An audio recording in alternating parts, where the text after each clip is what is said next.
ujian yang sangat berat. Usai viral, Denny Apriyati alias Sister Hong Lombok akhirnya muncul ke publik dan klarifikasi.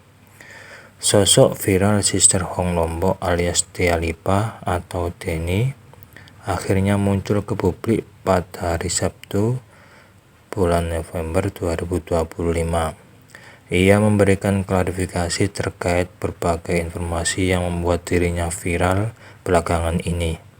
Tia Lipa bernama asli Denny Apriyati Rahman adalah seorang make-up artis alias MUA atau penata rias berhijab asal Desa Mujur, Kecamatan Praia Timur, Lombok Tengah, Nusa Tenggara Barat, bikin heboh dalam beberapa hari terakhir.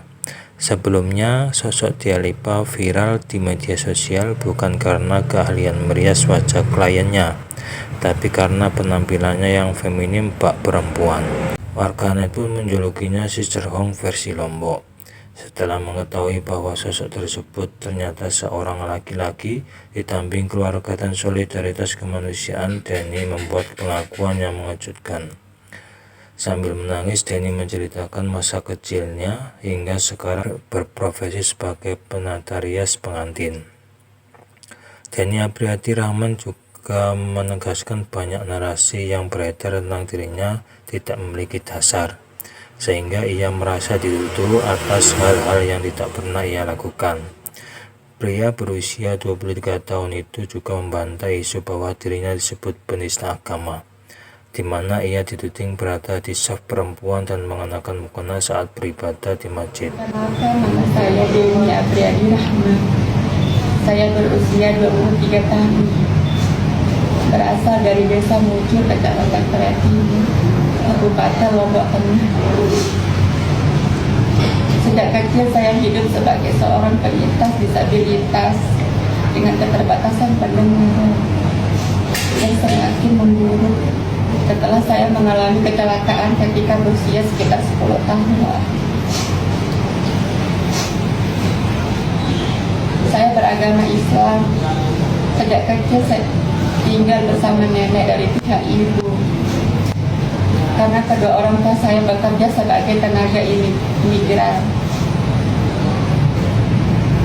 Saya hanya menamatkan pendidikan sampai sekolah dasar karena pada masa itu saya mengalami perundungan dan tidak memiliki cukup dukungan untuk melanjutkan sekolah setelah nenek saya wafat ketika saya kelas 6 SD. Saya banyak belajar bertahan hidup secara mandiri. Saat ini saya bekerja sebagai muang atau biasa dikenal sebagai tata rias pengantin. Keterampilan ini saya pelajari secara otodidak melalui YouTube dan media sosial lainnya. Melalui pekerjaan inilah saya merasa bisa berdiri di atas kaki saya sendiri, memenuhi kebutuhan hidup, dan perlahan memperoleh rasa percaya diri. Namun beberapa hari terakhir, saya mengalami ujian yang sangat berat.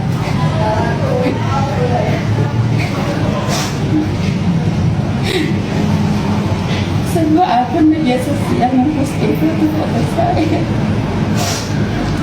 beserta narasi yang tidak benar, penuh fitnah yang sangat melukai perasaan saya,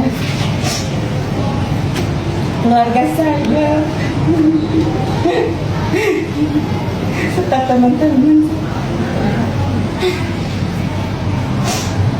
teman-teman yang selama ini mendukung saya.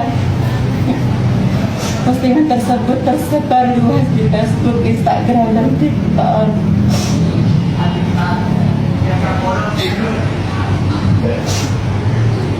Saya tidak mengenal pemilik akun tersebut, tidak pernah bertemu, tidak pernah berkomunikasi. Saya juga tidak pernah memberikan izin untuk menggunakan foto-foto saya. Banyak narasi yang disebarkan tidak sesuai dengan kenyataan, bahkan menuduh saya sebagai penista agama. sodok Sister Hong dari Lombok serta menuduh saya melakukan hal-hal yang tidak saya lakukan.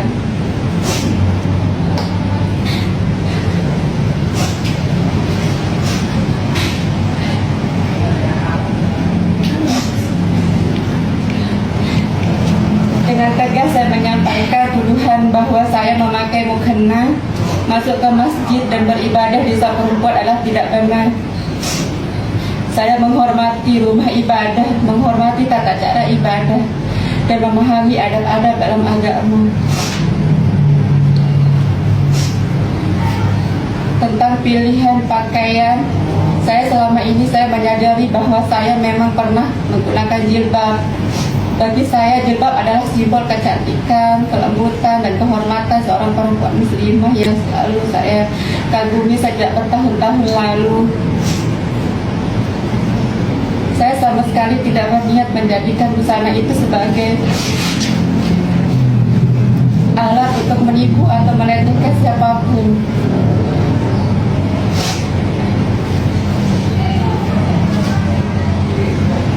Itu adalah bentuk ekspresi diri saya yang lahir dari kekaguman dan keinginan melindungi diri dari pelecehan.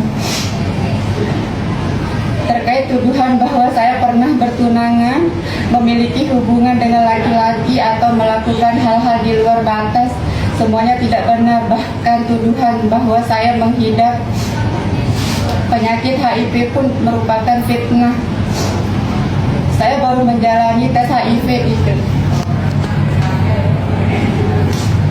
dan hasilnya negatif.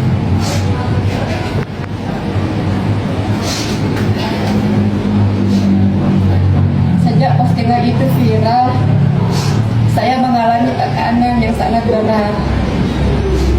Saya menerima ribuan komentar berisi cacian, hinaan, ancaman, serta teror melalui pesan langsung. Saya sangat terpukul secara mental, spiritual, dan fisik. Bahkan beberapa kali saya sempat kehilangan kendali, mengalami pikiran-pikiran berbahaya terhadap diri saya.